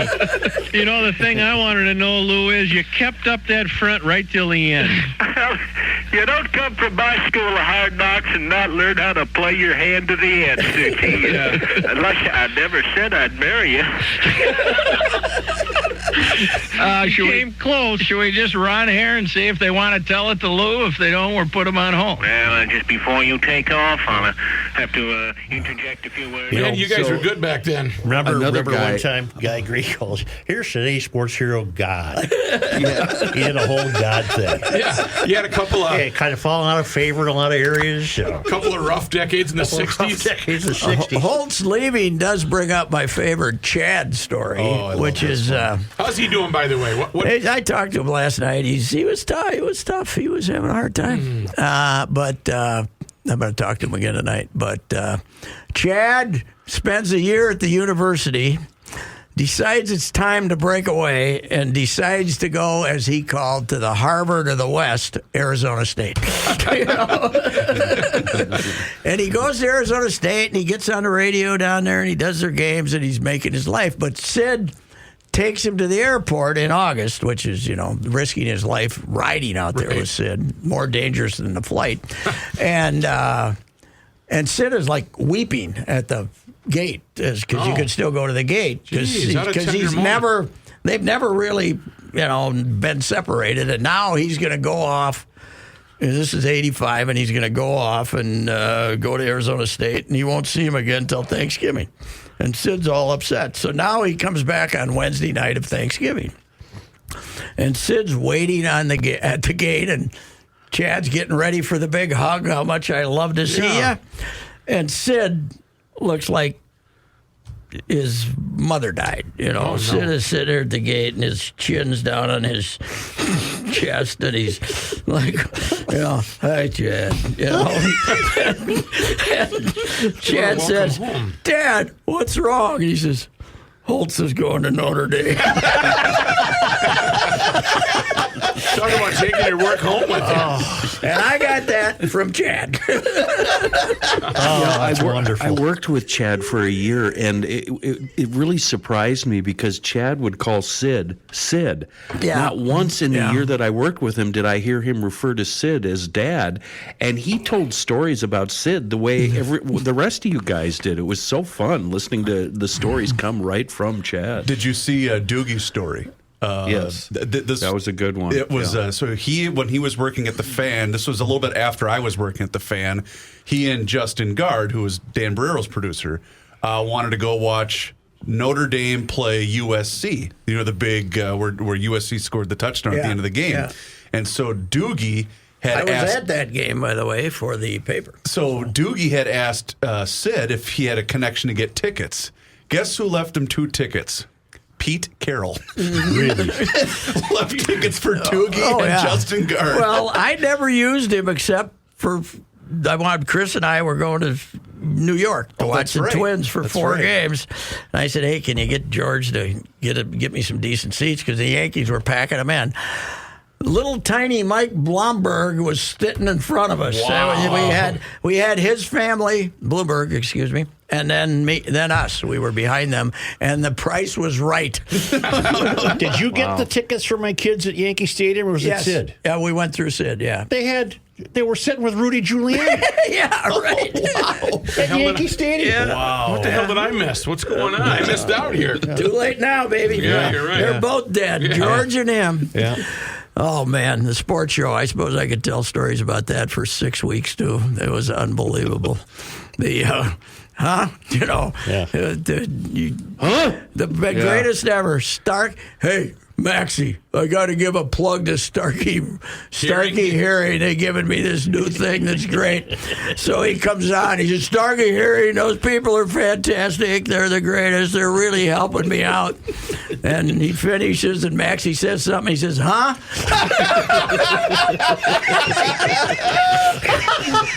Now, the guy who got in trouble at Starkey, the boss, who ended up feuding with Austin and ended up, I think he did some time, right? I mean, he got in trouble. But I was at a function that he was at with Sid shortly after that and said, Sid, you got to stop doing that. You're putting us out of business. Your plugs are putting us out of business. Yeah. Unreal. I got one Sid story. I didn't know the guy from Adam. Didn't know him, but just knew about him. I'm at the Dairy Queen on Snelling across from O'Gara's. Shocker. It's a food-related story. And I'm in line, and I see a big caddy just pulls right up and front and center right in front of the fire hydrant whatever it was. Yes. And they put those there for Sid's car. The reason it was that was open, in those little blue signs. The reason it was open was because there was a fire hydrant there. Yes. So he just pulls up and he's very flustered. And there was a little line there, and I didn't even say hi to him, but I saw him in line, but I bought him an ice cream cone, and when he got up to the window, he said, "Oh, you mean it's paid for? It's paid for? Who the hell paid for it?" So I said, "Hey, it's Rookie," and then he said, "Hey, Rook," and it was That's my one Sid story. All right. Isn't that a great story? Well, let me tell one more. All right. Let me tell the mock story. All right. Mock is Sid's doing the pregame shows, right? Mm-hmm. With the manager. Yeah. You know, the 5 minutes of, like, Fowler always told the story about he went to one with the Sam Mealy and doing, and they'd get in this little room and then scream at each other, who's in your lineup today? They'd be yelling. And Mealy'd say, we're going to have this guy. You know, they were, like, yelling into these mics. But, you know, Sid would always want to get that show done as early as when they were on the road, as early as he could possibly get it. And I'm sitting in the dugout with Mock at 2:30 in the morning, 2:30 in the afternoon. The game's not, and we're the only two guys there in the dugout. And there's some guys taking early BP, and the phone rings in the dugout 35 times. Ooh, goes silent. I don't say anything. 1 minute later, rings 20 times. And I finally said, you know, like, made my hands up like, I think somebody wants to talk to you or something. He says, that's Sid. He said, how would you like to know when you wake up every morning in the summer, one thing you have to do that day is talk to Sid Hartman? I said, yes, but you have to do it eventually. You might as well get it out of the way. He says, no, I want to let him get a little more anxious, you know. Oh, God. Yeah. Royce, the only time I had close interaction with him was in your basement when you invited me and Yates and Doug Groh and Sid over for a Tyson fight. Oh, really? And this was about 2 weeks after Doug Groh had written a scathing article about what an evil human being I was because I said something pretty vile on Barbara Was he Carlson's writing show. news side columns then, or what? I think he was a columnist. He was a columnist. Wasn't writing sports anymore. And I had said something very funny, but extremely Really offensive. tasteless. Yeah, on No, Barbara I don't show. think we're bound by the FCC. Go ahead and say it right now. We were sitting down there with Yatesy and I and you with Doug Groh squirming and being very uncomfortable. And Sid walks in, and you can hear the minute he walks in your house upstairs because it's just nonstop commotion and cluttering and clanging. And he comes downstairs and immediately starts working everybody over in the room. I mean, you're a jackass, you're a genius, and he had his nicknames for everybody. But I got to say, it really, really relieved the tension in the room because once Sid got there, it was the Sid show, right? And it was a lot of fun. Katie was talking about. My wife was talking about like the first time she went to dinner with him. We went to dinner with him, and there were just the three of us. And he had no idea. He said he has no idea how to talk to women. You know, he doesn't know what to say. So every 10 minutes, just to include her in the conversation, he'd say, "Why'd you marry a jerk like this?" And then he'd go back. You know, I can top that. That was all he ever did. That's the only thing he had. Yeah. I forgot my glasses one time at a Gopher football game, Memorial Stadium. We still had to climb straight up. Right. Yeah. I call home. The CP grabs the infant and my glasses.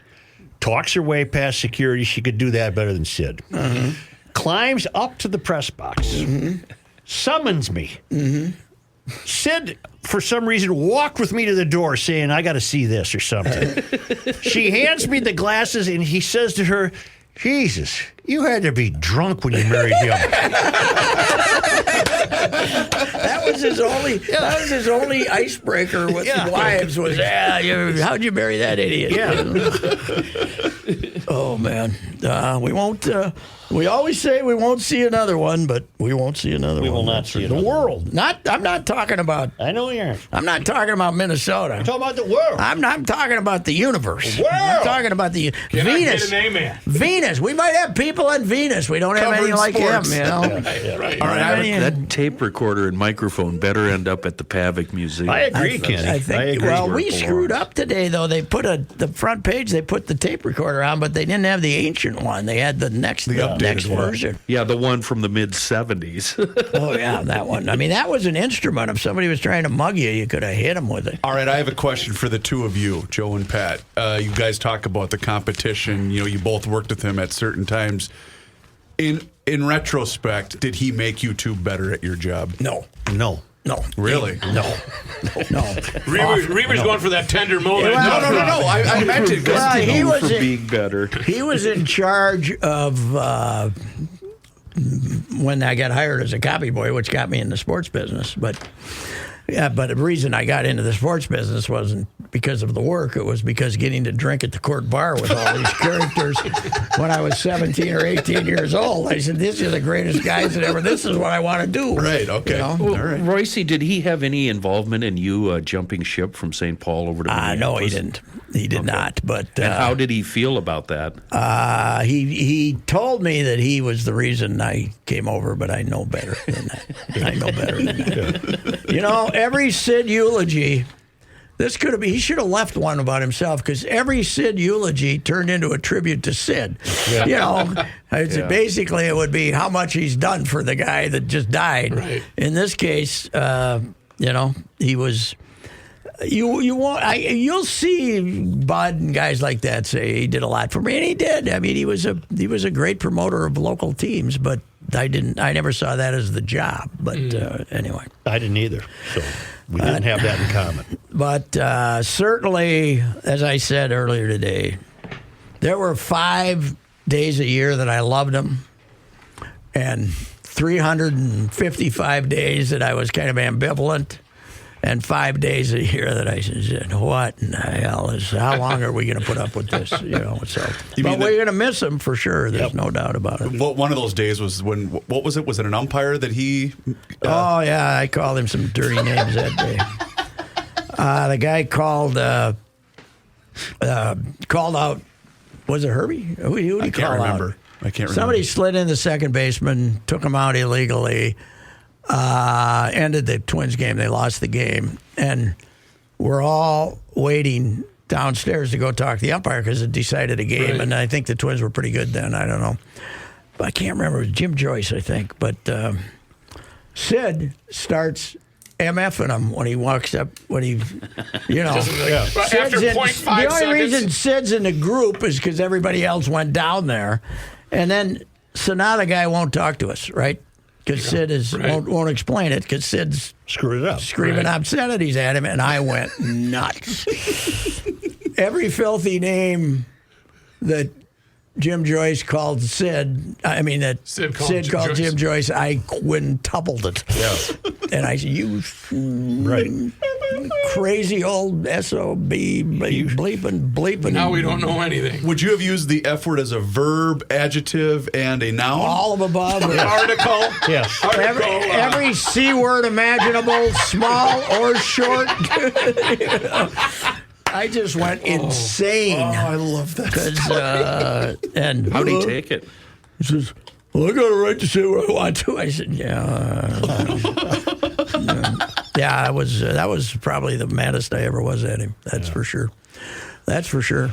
Well, God bless you, Sid. One of our all-timers is Sid, and the Star Tribune's got the big scoop on they're going to on the Dutcher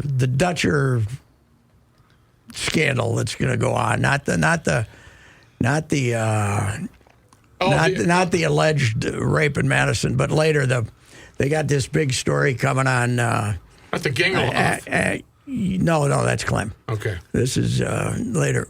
Oh, I remember this. This is earlier. When Dutch is, I don't know what's going on, but I'm still in St. Paul, and we finally browbeat after a game like on Jimmy Williams to tell us what's going on. Mm-hmm. And Shooter says to me, Shooter and I, and he says, "Jimmy said that was off the record." And I said, "That's too good to be off the record." I said, and we broke. Shooter always tells that story. But they had, the Star Tribune had like 5 pages, and we had 25 inches, but we... The author, John Sanford, just texted, "Red meat, cigars, alcohol. How in the hell did the guy live to be 100? Well, he never smoked a cigar in his life, and he didn't drink much. No, and he would eat, but he wasn't he was, he liked deli food. Yeah. He liked deli food. Lincoln Dell. Well, didn't you always say he had the good boiler? Oh, He had a good great boiler. Yeah. Unbelievable boiler. If you can drink a whole bowl of salad it's an dressing, island, you right? got a hell of a boiler. But he loved big Italian, and he loved spicy Italian. He was, when we did the TV show, there was a little Italian place up the street, and every once in a while we'd go there. And this is, he's 80 now, probably 80s. And he'd always make sure you give me that spicy sausage. Yeah. Most of he had the iron stomach. There's no doubt about it. And I told you, one of the last times I went to the Crosstown Deli 3 years ago, and this was after the broken hip, and the Kevin in there, that became Sid's Deli after the Lincoln Dell closed, and Kevin says, Sid's back there. You should go back there and see him. So Sid's there with Lacey, one of the gals, the blonde, and Sid's got one of the gals who took care of him. Yeah. A plate of cabbage rolls in front of him, which come 2 to an order, but one's already gone. I can see, and he's halfway through the second one, and. Later on, Kevin told me he always got an order and a half, but he never had a weight problem. But he loved it. But he looks up at me and says, "I'm taking that one home." I don't know if he thought I was going to ask him for it or what the hell. He says, "I'm taking that one home." No hello, no goodbye. He had the nerve center of a hummingbird. Oh God, he couldn't have gained weight. He didn't have time. No, that's true. Yeah, and he certainly is an example that everyone who says type A's die young is because he was triple A. He was quadruple A. Yeah, he was. But we're going to miss telling stories about him because after a while we'll just go on to other things, right? Oh, I don't think so. Okay. I think you guys will always have a reason to tell Sid stories. You can stop sending me emails of sympathy, though, folks. Patrick. I mean, it's not It wasn't your dad. I'm going to miss him, but I'm going to miss my brother, Dr. John Nigerian, Bob Gibson. I'm going to miss guys like that probably.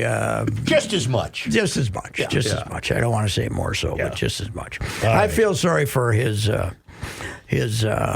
son and his daughter and then the whole crew. But 100, what the hell? That's enough. Let's go. Take it today. Your tweet was perfect, though. The fact that you said Sid died today at 100, the fact that we're shocked tells you everything. Yeah, really never thought the reality that it would happen never occurred to me. I liked your obit comment. 12 years ago. I got to go see what I wrote. I wrote his obit 12 years ago. I can't wait to go see what I wrote. Yeah, right. Yes. The advance.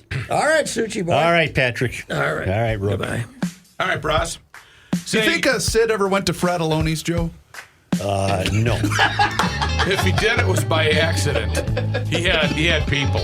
But if you want to go to Fratelloni's for your shovel, for your sand, for your ice melt, they got a full. I was just in there the other day. Nice. They're ready for winter. They're ready. And if you want to check out other podcasts or tell somebody about this podcast, it can be found at PodMN on your smartphone or podmn.com on your computer. PodMN and podmn.com. Brah. R.I.P. Sid.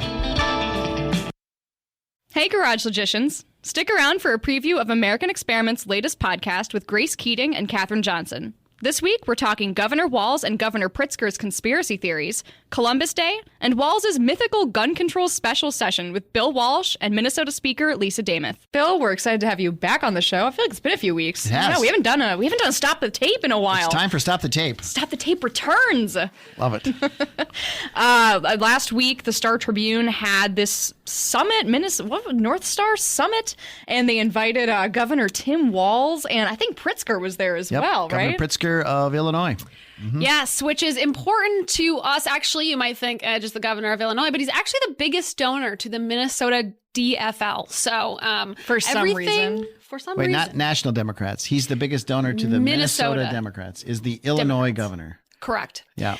So it's important. Listen to what he says, too, when we play it, because this is really their biggest donor. I mean, what he says has an impact on what we do here in Minnesota, which is insane, but it's true. And you can think of it the other way, too. Like, that shows whatever the DFL party is doing here, much of which is insane, he strongly endorses. Mm-hmm. Exactly.